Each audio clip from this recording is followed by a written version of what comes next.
The year was 1177, and the desert winds carried whispers of approaching doom across the Holy Land.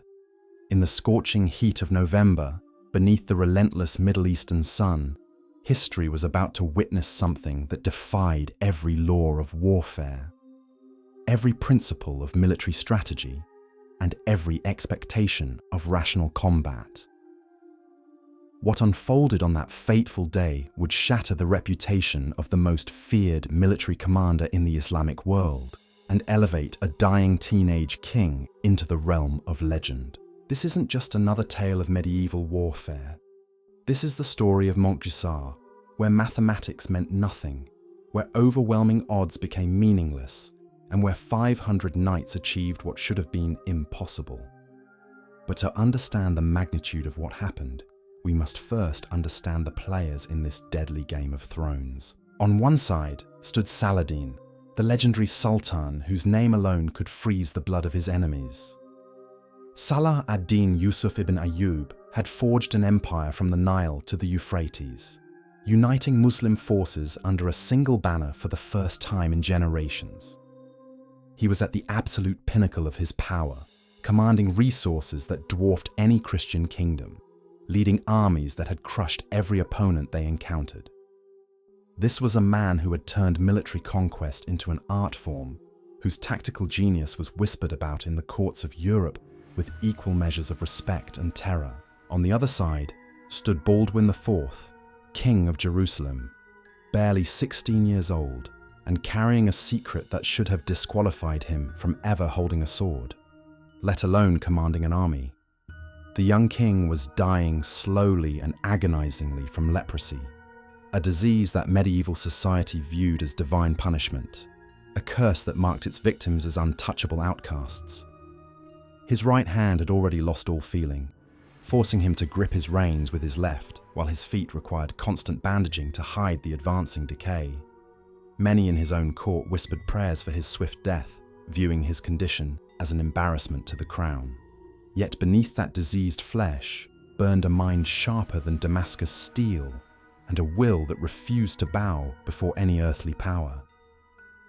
Baldwin understood something his enemies consistently underestimated: that desperation could become the most powerful weapon in any arsenal, that when you have nothing left to lose, you can achieve the impossible. The stage was set for what would become the most audacious military gamble in medieval history, a confrontation that would pit 26,000 seasoned warriors against a force barely 1/50th their size. The mathematics were brutal, the outcomes seemingly predetermined, yet what transpired would prove that in warfare, as in life, the human spirit could transcend every logical limitation. Saladin's invasion began with the methodical precision of a master strategist. His massive army crossed into the kingdom of Jerusalem like a dark tide, sweeping aside border fortresses as if they were made of sand rather than stone. Gaza fell without meaningful resistance. The coastal towns trembled as reports reached them of the approaching horde. This wasn't merely a raid or a territorial dispute. This was meant to be the final solution to what Saladin viewed as the Christian problem in the Holy Land. The Sultan's plan was elegantly simple in its brutality.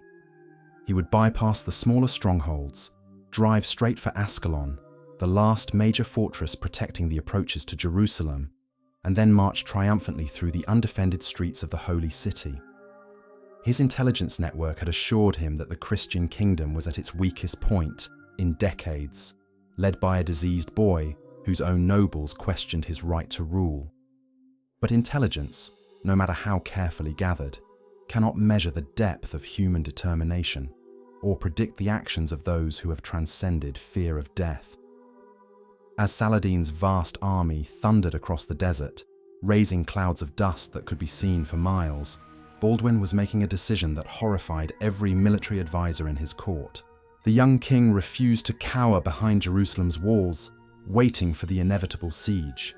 Instead, he gathered every available fighting man in his kingdom, a pathetically small force of 500 knights, supported by perhaps 3,000 foot soldiers and mounted sergeants. To any rational observer, this wasn't an army. It was a funeral procession. The odds were so overwhelmingly against them that even calling it a battle seemed generous. Baldwin's advisors pleaded with him to reconsider. They painted vivid pictures of what awaited his tiny force if they ventured into the open desert against Saladin's professional army. They spoke of tactical retreats, of negotiated surrenders, of living to fight another day. But the leprous king had moved beyond such conventional thinking. He understood that sometimes survival required embracing what appeared to be certain death. The race to Ascalon became the first critical phase of what would become the Montgisard campaign. Baldwin's small army moved with desperate speed across the harsh landscape, pushing their horses to the breaking point as they sought to reach the fortress before Saladin's advance guard could surround it. The young king, despite his physical limitations, rode at the head of his column, his silver mask gleaming in the desert sun, a spectre leading the living toward what seemed inevitable doom. They reached Ascalon with hours to spare, slipping through the fortress gates just as Saladin's scouts appeared on the horizon. The trap had been set, but not in the way anyone expected. Instead of catching the Christian army in the open desert, Saladin found himself staring at the walls of a fortress that now contained everything he most wanted to destroy: the leprous king and the entire military elite of the Kingdom of Jerusalem. From Saladin's perspective, the situation could not have been more perfect. The enemy had voluntarily imprisoned themselves in a stone cage, saving him the trouble of hunting them across the countryside. He could leave a small force to guard the gates of Ascalon, while taking the bulk of his army to capture Jerusalem unopposed. The war, in his mind, was effectively over before it had truly begun. This moment of supreme confidence would prove to be the Sultan's greatest mistake, a miscalculation born from the very success that had brought him to this point. Saladin had grown accustomed to enemies who behaved predictably, who followed the established rules of medieval warfare, who could be counted upon to act rationally in the face of overwhelming odds. He had never encountered anyone quite like Baldwin. The young king had not trapped himself in Ascalon. He had positioned himself exactly where he wanted to be. From the fortress walls, his scouts could observe every movement of Saladin's massive army. They watched as the Sultan divided his forces, leaving only a token garrison to watch the fortress while marching the main body toward Jerusalem. More importantly, they observed something that would change the entire course of the campaign. Saladin's disciplined army beginning to dissolve into a mob of looters. Victory, it seemed, had come too easily for the Sultan's forces. Convinced that the war was already won, soldiers began breaking ranks to pillage the countryside. Villages were sacked, farms were burned, and the careful military formations that had made Saladin's army so formidable began to scatter across miles of territory as individual units pursued their own opportunities for profit and plunder. This breakdown in discipline was exactly what Baldwin had been hoping to see. The leprous king understood that 26,000 disciplined soldiers were indeed invincible, but 26,000 scattered looters presented an entirely different challenge. From his vantage point in Ascalon, he could see the dust clouds spreading across the landscape, marking the positions of dispersed enemy units more concerned with filling their purses than maintaining military formation. The plan that began forming in Baldwin's fevered mind was so audacious, so completely mad, that it transcended conventional military thinking entirely. He would not wait for rescue that might never come, nor would he attempt to slip away under cover of darkness. Instead, he would do something that no rational commander would ever consider. He would attack. The force left to guard Ascalon was relatively small, perhaps a few hundred men who viewed their assignment as an easy duty watching over trapped enemies. They had grown complacent, confident that the Christians posed no threat while bottled up behind stone walls. They could not have imagined that those walls were about to burst open like a dam, releasing a torrent of armored death directly into their ranks. As the sun began to set on what Saladin assumed would be his penultimate day before claiming Jerusalem, Baldwin was putting the finishing touches on the most desperate gamble in the history of medieval warfare. The young king knew he had perhaps one chance in 1,000 of success, but he also knew that accepting certain defeat was no chance at all. Sometimes the only rational choice was to embrace complete madness and pray that courage could overcome mathematics. The gates of Ascalon remained sealed through the night, but behind those ancient stones, something extraordinary was taking shape. Baldwin had called together his most trusted commanders, men who had sworn their lives to a dying king, and now found themselves preparing for what could only be described as a suicide mission. The atmosphere in the fortress was electric, with a strange mixture of terror and exhilaration. These were knights who had spent their entire lives preparing for battle, yet none had ever contemplated anything quite like what their young king was proposing. Reynaud de Châtillon, the most notorious warrior in the Christian army, listened with growing fascination as Baldwin outlined his plan. This was a man who had earned his reputation through decades of brutal warfare, whose very name struck fear into the hearts of Muslim commanders across the region. Yet even he seemed stunned by the audacity of what the leprous king was suggesting. They would not merely attack the garrison outside Ascalon, they would attempt to strike at Saladin himself, driving deep into enemy territory to reach the Sultan's main camp. The logistics were nightmarish. They would have to break out of the fortress without alerting the enemy, eliminate the besieging force quickly enough to prevent any warnings from reaching the main army, then race across miles of desert terrain to catch Saladin's scattered forces completely off guard. The margin for error was non-existent. A single mistake, one delayed reaction, any hesitation at all, and the entire Christian force would be annihilated in the open desert with no hope of retreat or rescue. But Baldwin understood something that his enemies had failed to grasp. The very impossibility of his plan was its greatest strength. Saladin's army was spread across the countryside precisely because no rational commander would ever attempt what the Christian king was contemplating. The Sultan's forces had abandoned their defensive postures because they believed their enemies were trapped and helpless. This overconfidence would become their greatest vulnerability. As dawn broke on November 25th, the atmosphere inside Ascalon had transformed completely. The knights who had entered the fortress as desperate refugees were now preparing to emerge as instruments of divine vengeance. They had spent the night in prayer, confession, and preparation of their souls for what many believed would be their final day on earth. The chaplains moved among them, offering last rites to men who embraced their fate with the calm acceptance of those who had already transcended fear of death. Baldwin himself presented a figure both terrifying and inspiring. The disease that ravaged his body had left him unable to grip his sword properly, yet his presence seemed to radiate an otherworldly authority that transformed every man around him. When he spoke, his voice carried the weight of absolute conviction. He told his knights that they were not merely fighting for territory or political advantage. They were instruments of divine justice, chosen to deliver a blow that would echo through the ages. The breakout began at first light with surgical precision. The gates of Ascalon swung open silently, and 500 knights poured forth like a steel avalanche. The garrison troops outside the fortress had been caught completely off guard, many still sleeping or tending to their morning routines. They had no time to form defensive lines, no opportunity to send warnings to the main army. The Christian charge struck them with the force of a thunderbolt, scattering their formations and cutting down anyone who attempted to resist. Within minutes, the entire besieging force had been eliminated or scattered. The knights worked with ruthless efficiency, ensuring that no enemy soldier would survive to carry word of their breakout to Saladin. The desert sand drank deeply of blood that morning, but this was merely the prologue to what was coming.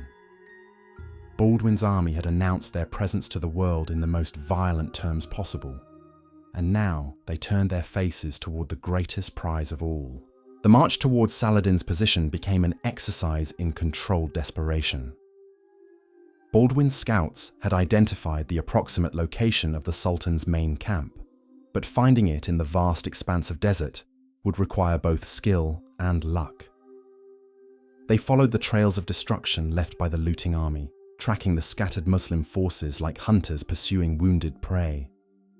Every mile they covered increased the risk of discovery, yet also brought them closer to their impossible objective. The condition of their king added an element of surreal drama to the entire enterprise. Baldwin could barely remain upright in his saddle, his diseased body racked with constant pain, yet he insisted on riding at the head of his army. His knights could see their sovereign suffering with every mile, yet his determination seemed to grow stronger rather than weaker as they approached their destination.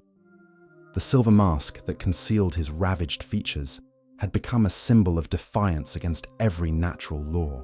Behind them rode the most sacred relic in the Christian world, a fragment of wood believed to be from the true cross itself.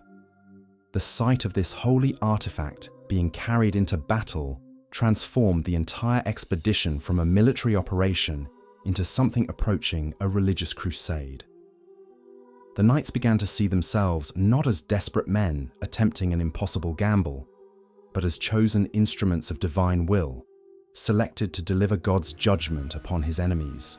Meanwhile, Saladin's army continued its leisurely advance toward Jerusalem, completely unaware of the storm racing toward them from the south. The Sultan himself was in excellent spirits, already planning his triumphant entry into the holy city. His forces had spread across miles of territory, individual units competing with each other to claim the richest spoils from the defenseless countryside. The military discipline that had made them so formidable had evaporated in the face of easy victory and abundant plunder. The irony was devastating in its completeness. Saladin had achieved everything he had set out to accomplish. The Christian army was supposedly trapped and helpless. Jerusalem lay undefended before him, and his own forces vastly outnumbered any possible resistance. By every rational calculation, he had already won the war. This supreme confidence had led him to make the one mistake that would cost him everything. He had underestimated the sheer bloody-minded determination of a dying teenager who refused to accept defeat. As Baldwin's army closed the distance to their target, they began to encounter scattered groups of Muslim soldiers laden with plunder from their raids. These encounters provided the Christian knights with perfect opportunities to gauge the enemy's disposition and confirm their greatest hopes. Saladin's army had indeed dissolved into a collection of individual raiding parties, more concerned with protecting their stolen goods than maintaining any semblance of military formation. The psychological transformation within Baldwin's force was remarkable to witness. Knights who had begun the day expecting to die in a hopeless last stand now found themselves contemplating the possibility of achieving something truly extraordinary. The impossible was beginning to seem merely improbable, and that shift in perception changed everything about how they approached their mission. By midday, Baldwin's scouts had located Saladin's main encampment. The reports they brought back seemed almost too good to believe. The Sultan's forces were scattered across a wide area, their horses unsaddled and grazing, their weapons stacked rather than ready for immediate use. Most shocking of all, Saladin himself appeared to be completely relaxed, conducting what appeared to be a leisurely planning session for his anticipated conquest of Jerusalem. The moment of truth had arrived. Baldwin gathered his knights around him one final time, and what he saw in their faces convinced him that they had transcended the realm of ordinary warfare entirely. These were no longer men preparing for battle. They were instruments of divine wrath preparing to deliver judgment. The leprous king raised his bandaged hand toward the enemy camp and gave the order that would echo through the centuries. The charge that followed would be remembered as one of the most devastating cavalry attacks in military history. But in that moment before it began, time seemed suspended. 500 knights sat motionless on their war horses, the afternoon sun glinting off their armor, the sacred relic of the true cross gleaming above them like a beacon of divine approval. They had traveled far beyond the realm of rational military strategy and entered a space where faith, desperation, and sheer human will could reshape reality itself. Baldwin gave the signal, and 500 knights began their final ride toward immortality. The thunder began as a whisper on the horizon, a distant rumble that could have been mistaken for an approaching sandstorm. But the men in Saladin's sprawling encampment knew better. This was the sound of destiny approaching at full gallop, 500 steel-clad harbingers of doom bearing down upon them, with the fury of the righteous and the desperation of the damned. The Sultan's soldiers looked up from their afternoon routines with growing alarm. Some were tending their horses, others counting plunder seized from Christian villages, many simply resting in the shade of their tents. None were prepared for what was about to strike them. The discipline that had carried them across half the known world had evaporated in the heat of easy victory, leaving them vulnerable in ways they could never have imagined. Baldwin's charge hit the outer perimeter of the camp like a divine thunderbolt. The first line of Muslim soldiers simply ceased to exist, trampled beneath iron-shod hooves, or cut down by lances wielded with surgical precision. The knights drove forward with mechanical efficiency, their formation tight as a spear point, aimed directly at the heart of Saladin's position. There was no hesitation, no mercy, only the pure application of concentrated violence against an enemy caught completely unprepared. The psychological impact was immediate and devastating. Saladin's men had grown accustomed to fighting disciplined battles against organized armies. But this was something entirely different. These Christian knights fought with the fury of men who had already embraced death, who had nothing left to lose and everything to gain. Their silver-masked king rode among them like a spectre of vengeance, his very presence transforming the battlefield into something approaching the supernatural. Panic spread through the Muslim ranks faster than wildfire. Soldiers who moments before had been relaxing in the afternoon sun now scrambled desperately for weapons they had carelessly stacked. Horses that had been allowed to wander freely in search of grazing could not be caught quickly enough to mount an effective defense. The careful organization that had made Saladin's army so formidable dissolved into chaos as individual units found themselves fighting for survival rather than victory. At the center of this maelstrom, Saladin himself experienced something he had never encountered in decades of warfare: helplessness. The Sultan, who had conquered cities and toppled kingdoms, found himself watching his elite guard cut down around him by a force that should never have posed any threat. His personal bodyguards, the finest warriors in the Islamic world, formed desperate defensive circles that crumbled under the relentless pressure of the Christian assault. The Mamluk cavalry, Saladin's most trusted troops, attempted to form a countercharge, but found themselves striking not an army, but a force of nature. Baldwin's knights had transcended ordinary military tactics entirely. They fought with the coordination of men who shared a single mind, their movements flowing together like components of some terrible war machine designed for maximum destruction. Every swing of their swords, every thrust of their lances carried the weight of absolute conviction. Baldwin himself had become something beyond human comprehension.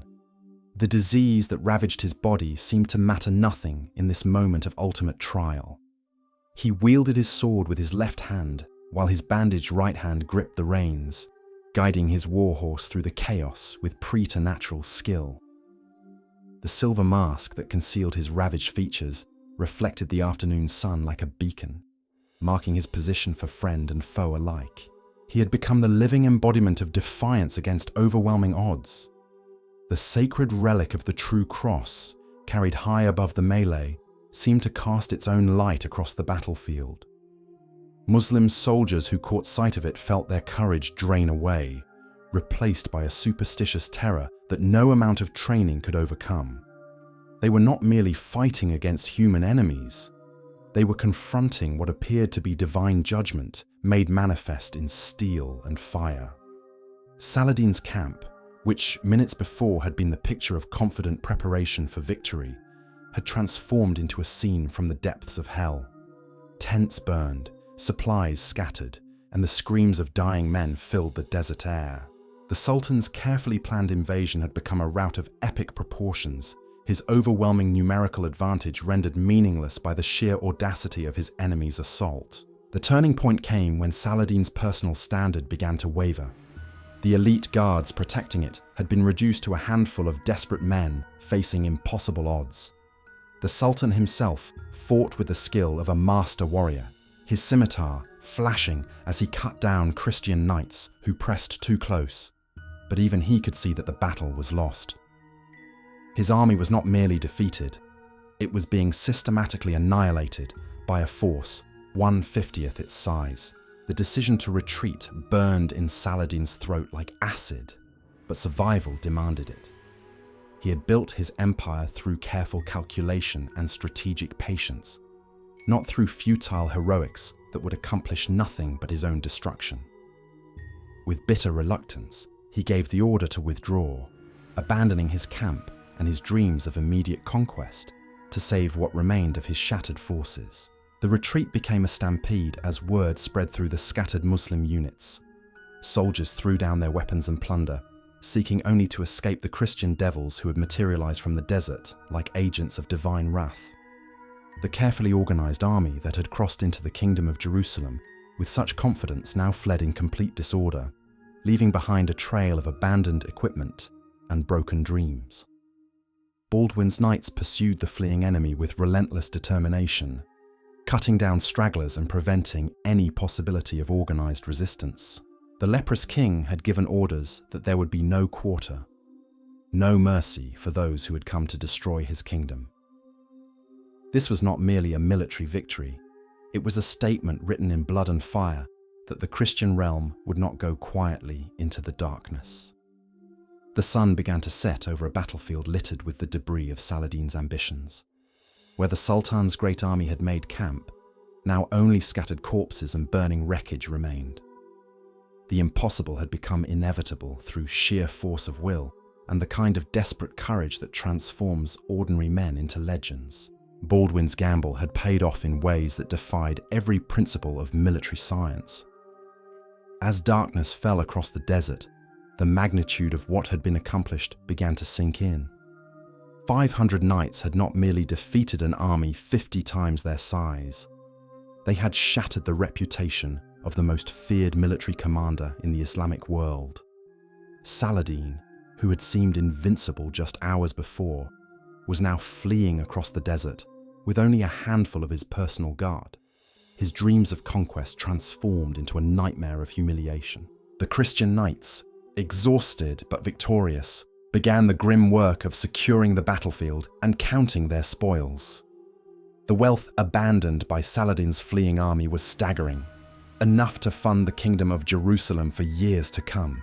But more valuable than gold or silver was the psychological impact of their achievement. They had proven that determination and faith could overcome any odds, that the human spirit could triumph over mathematical certainty. Baldwin himself, barely able to remain upright in his saddle, surveyed the scene of his impossible victory with eyes that burned with vindication. The young king, who had been dismissed as a dying weakling, had just delivered one of the most devastating defeats in military history. His leprous body might be failing, but his mind and will had proven stronger than the mightiest army in the East. The aftermath would send shockwaves across the medieval world. In the courts of Europe, men would struggle to believe the reports that filtered back from the Holy Land. In the palaces of the Islamic world, Saladin's defeat would force a complete reassessment of Christian military capabilities. The Battle of Montgisard had rewritten the rules of warfare and established Baldwin as one of history's most unlikely military geniuses. But for now, in the gathering darkness of the desert night, there was only the quiet satisfaction of survival and the knowledge that sometimes, when all seems lost, the impossible becomes merely the inevitable outcome of refusing to surrender. The dawn that followed Montgisard brought with it a reckoning that would echo through the corridors of power from Cairo to Constantinople. As the first rays of sunlight illuminated the blood-soaked battlefield, the true magnitude of what had transpired began to crystallize in the minds of those who witnessed it. This was not merely another skirmish in the endless conflicts that plagued the Holy Land. This was a seismic shift that would reshape the balance of power across the entire medieval world. Baldwin, the leprous king who should have been dead twice over, found himself surveying a scene that defied every law of warfare known to his age. The scattered remnants of Saladin's once mighty host lay strewn across miles of desert, their abandoned weapons glinting in the morning light like fallen stars. The Sultan himself had vanished into the wasteland with barely a handful of survivors, his reputation as an invincible conqueror reduced to ashes in the space of a single afternoon. The Christian knights who had achieved this impossible victory moved through the aftermath like men awakening from a fever dream. Many could barely comprehend what their own hands had accomplished. These were seasoned warriors who had spent their lives in service to the cross. Yet none had ever experienced anything quite like the transcendent fury that had possessed them during the charge. They had become something more than human, instruments of divine wrath that had carved through enemy ranks like scythes through wheat. The wealth left behind by Saladin's fleeing army was staggering beyond belief. Gold and silver coins from a dozen different kingdoms lay scattered across the sand, mingling with precious gems and silk fabrics that had been destined for the markets of Damascus. War horses worth their weight in gold wandered masterless through the debris, their elaborate tack gleaming with precious metals. The economic impact of this windfall would transform the fortunes of the Kingdom of Jerusalem for years to come, providing resources that would fund new fortifications and hire mercenary companies to bolster their defenses. But material wealth paled in comparison to the psychological victory they had achieved. Word of Montgisard would spread across the known world with the speed of wildfire, carried by merchants, pilgrims, and refugees who could barely believe their own accounts of what they had witnessed. In the taverns of London and the courts of Paris, men would struggle to accept reports that a dying teenager had routed the greatest army in the East with a force smaller than most barons' household guards. The immediate aftermath required careful management to prevent their stunning victory from dissolving into chaos. Baldwin, despite his physical limitations, moved with methodical precision to secure the battlefield and establish control over his euphoric troops. The young king understood that victory could be as dangerous as defeat if not properly channeled. His knights, drunk on triumph and sudden wealth, needed firm leadership to prevent them from degenerating into a mob of looters no better than their enemies. The wounded required immediate attention, and despite their overwhelming success, Baldwin's forces had not emerged unscathed from their desperate gamble. Nearly every knight bore some mark of the brutal combat, whether from enemy blades or the crushing impacts of their reckless charge. The king himself could barely remain upright, the exertion of leading from the front having pushed his diseased body far beyond its natural limits. His personal physician worked frantically to treat wounds that had reopened during the battle, stanching bleeding that threatened to drain what little life remained in the royal form. Yet Baldwin refused to show weakness before his men. The silver mask that concealed his ravaged features remained firmly in place, and his voice carried the same iron authority that had commanded their impossible charge. He understood that leadership was as much theatre as substance, that his knights needed to see their king as invincible, even as his body crumbled beneath the weight of disease and exhaustion. The strategic implications of their victory began to unfold as intelligence reports filtered in from across the region. Saladin's scattered forces were fleeing in complete disorder, abandoning fortified positions that had taken months to establish. Muslim garrison commanders, hearing wild tales of supernatural Christian knights led by a ghost king, were evacuating strongholds without being asked. The psychological shock of Montgisard had created a vacuum of power that extended far beyond the immediate battlefield. Baldwin moved swiftly to exploit this unprecedented opportunity. Orders went out to his regional commanders to advance against evacuated positions, to press their advantage, while the enemy remained paralyzed by shock and disbelief. The young king had learned that in warfare, momentum was often more valuable than numbers, that a defeated enemy could be kept off balance through relentless pressure that prevented them from regrouping and reassessing their situation. The political ramifications extended far beyond military considerations. Baldwin's stunning victory had transformed him from a pitied invalid into one of the most respected military commanders in Christendom. European nobles who had previously dismissed him as a dying boy now sent urgent messages seeking alliance with this unexpected military genius. The Pope himself would eventually declare Montgisard a miracle rivaling the victories of Charlemagne, lending divine authority to Baldwin's reign and strengthening his position against internal rivals who had questioned his fitness to rule. Within the Kingdom of Jerusalem, the victory silenced the whispered conspiracies that had plagued Baldwin's early reign.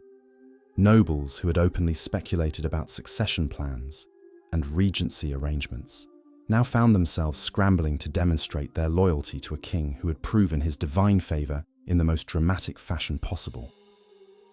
The court politics that had threatened to tear the realm apart were temporarily suspended as everyone struggled to align themselves with the architect of this impossible triumph. The human cost of their achievement cast shadows across the celebration. Many of Baldwin's most trusted knights had fallen during the charge, their bodies mingling with those of their enemies on the blood-soaked field. These were men who had sworn their lives to their leprous king and paid that debt in full, their sacrifice purchasing a victory that would be remembered for centuries. The survivors carried the weight of their fallen comrades' memory, understanding that they had been witnesses to something that transcended ordinary warfare and entered the realm of legend. Baldwin himself bore the heaviest burden of all. The physical exertion of leading the charge had accelerated the progression of his disease, leaving him weaker than ever before. His physicians whispered among themselves about the rapid deterioration they observed, the way the leprosy seemed to feed on the very life force that had driven him to impossible victory. The young king had purchased his triumph with years of his already shortened life, trading future suffering for present glory in a bargain that only he could truly understand. The aftermath also revealed the sophisticated intelligence network that had made their victory possible. Baldwin's spies had provided crucial information about Saladin's army disposition and the breakdown in discipline that had made them vulnerable to attack.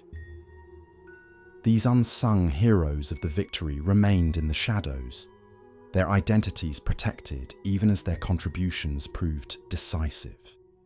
The young king understood that information was often more valuable than steel, that knowing your enemy's weaknesses could multiply the effectiveness of even the smallest force.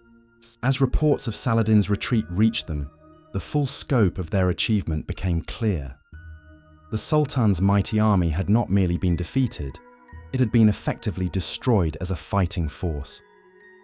Casualty estimates suggested that fewer than 1 in 10 of Saladin's original force had managed to escape the battlefield and subsequent pursuit.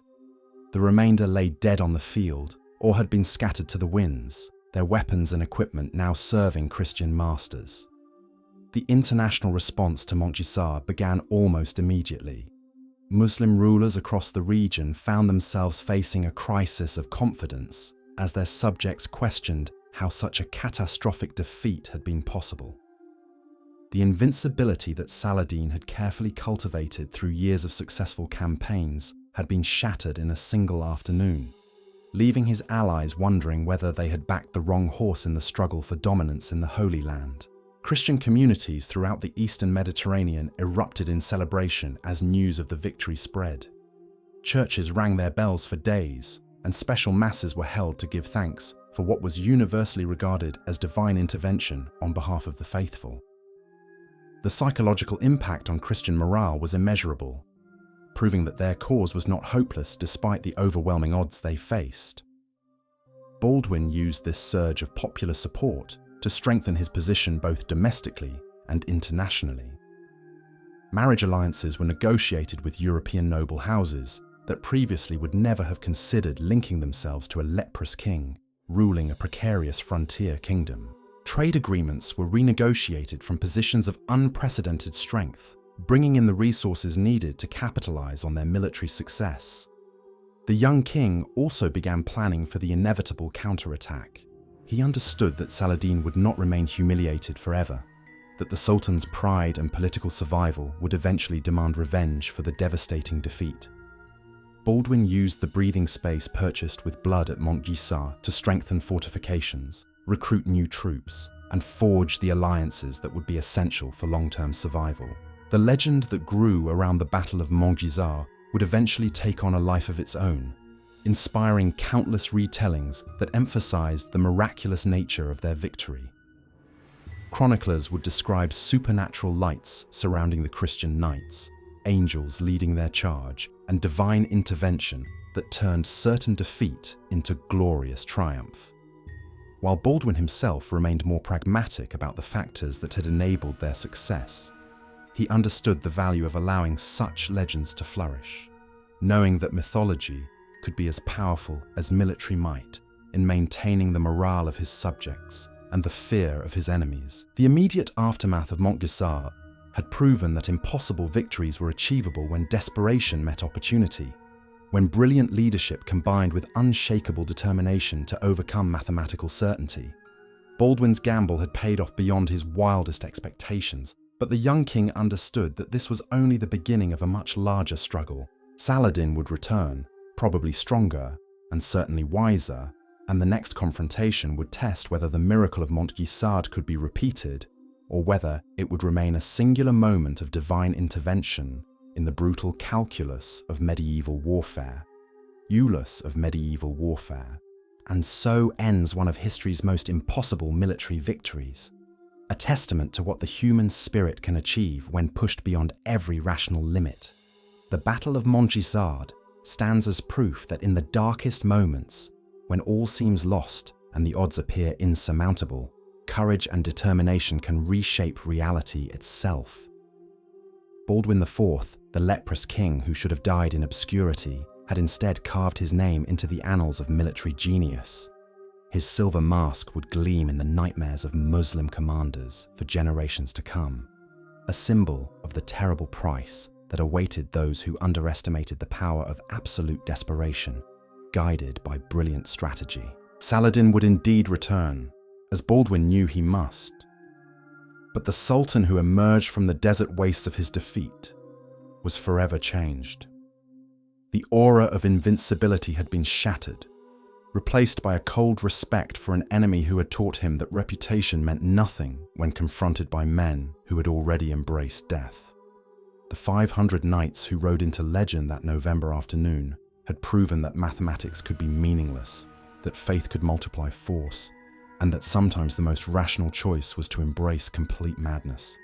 Their charge would echo through the centuries, inspiring countless others who found themselves facing impossible odds with nothing but their courage to sustain them. In the end, Montgisard reminds us that history's greatest victories often belong not to the mighty, but to those who refuse to accept defeat, even when defeat seems certain. Sometimes, when everything is on the line and all hope appears lost, the impossible becomes inevitable for those brave enough to seize it.